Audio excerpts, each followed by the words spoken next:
Hi, I am Dr. Arundathi. I am consultant dermatologist at Dr. Sculpt aesthetic clinics in Indiranagar and Sahakarnagar, Bangalore. So if you tell me that you want to keep your skincare simple, you don't want to be following a very complicated routine, you don't want to do too many things to your skin, but you want the bare minimum, bare necessity to keep your skin healthy and youthful, I would say choose a cleanser that's right for your skin type, choose a moisturizer that's right for your skin type, use a moisturizer often, use a sunscreen, the most important. And finally, I would say use a retinoid. So retinoids are superstar molecules that can do a host of different things. So basically they can reduce damage from sun exposure on your skin. They can reduce the breakdown of collagen in your skin and increase the production. They can increase the amount of elastin present in your skin, making your skin or keeping your skin firm. They can also reduce pigmentation and inflammation. They can also reduce oil production. So what does it mean for your skin? So it can keep your skin looking youthful. It can reduce the appearance of fine lines. It can reduce the size of pores on your skin. It can also reduce any pigmentation that you might have on your skin. And it also has the ability to make your skin appear less oily and also reduce acne. So there are different forms of retinoids. So basically there is this tretinoin or retinoic acid that is a prescription product. That means that only a doctor can prescribe the product to you. Then there are some other forms of retinoids that can be available in over-the-counter products such as retinol, which is the most common and most popular retinoid, and there can be retinaldehyde and retinyl palmitate. So in order of potency, the tretinoin or the prescription retinoid would be the most potent, followed by retinaldehyde, and then comes retinol, and then finally the retinyl esters or such as retinyl palmitate, etc. So though they vary in potency, it doesn't mean that one is more effective than the other, or one is effective and the other one is less effective or something like that. So you can choose a retinoid based on what your skin is like and what your skin can tolerate at that point in time. So basically, retinol is a good point to start with because it can suit most skin types except for those who have extremely dry and sensitive skin, and it can be a good starting point in your retinoid journey. The most common question I get asked about retinoids is that what would be a good age to start retinol? So I would say that maybe in your mid-20s would be a good time to start with retinol.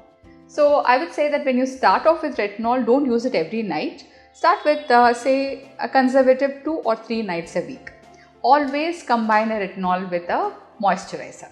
You can apply retinol, which is available in a cream form or a serum form, first on your skin, which has been adequately cleansed and completely dry, and then wait for 2-3 minutes and follow it up with a moisturizer.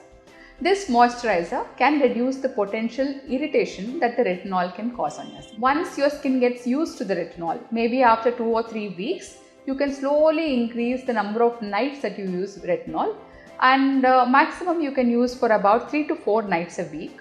And on the other nights, you can probably alternate with other skincare products containing say AHAs, BHAs, and also you can take some rest days where you don't apply any of these actives and just moisturize your skin before going to bed. So when you start using a retinol, you might initially notice a little bit of dryness and mild flakiness.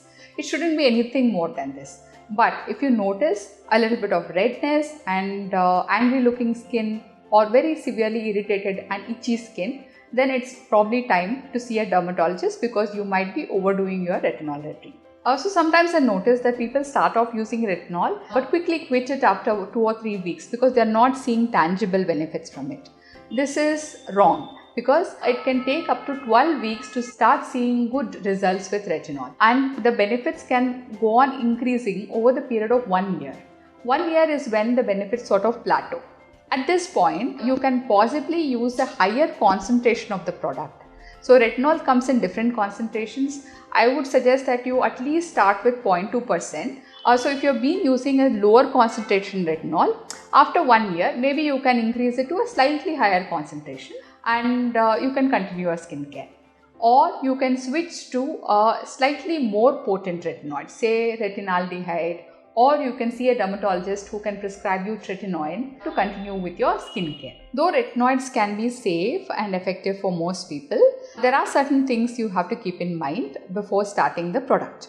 One, if you are pregnant, then you should completely avoid retinoids of any form. Second thing, if you have extremely dry and sensitive skin, then you should probably see a dermatologist before you start off this product. Don't start it off by yourself.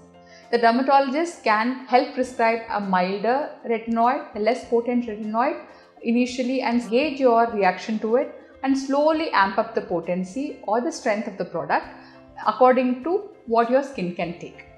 But sometimes what happens is some people, even at the lowest potency and even with the mildest retinoid, they are not able to tolerate it. So for those patients, there are alternatives such as bakuchiol. So this is a product that doesn't have too much evidence, but it can be used in patients whose skin is too sensitive to tolerate the mildest retinoid.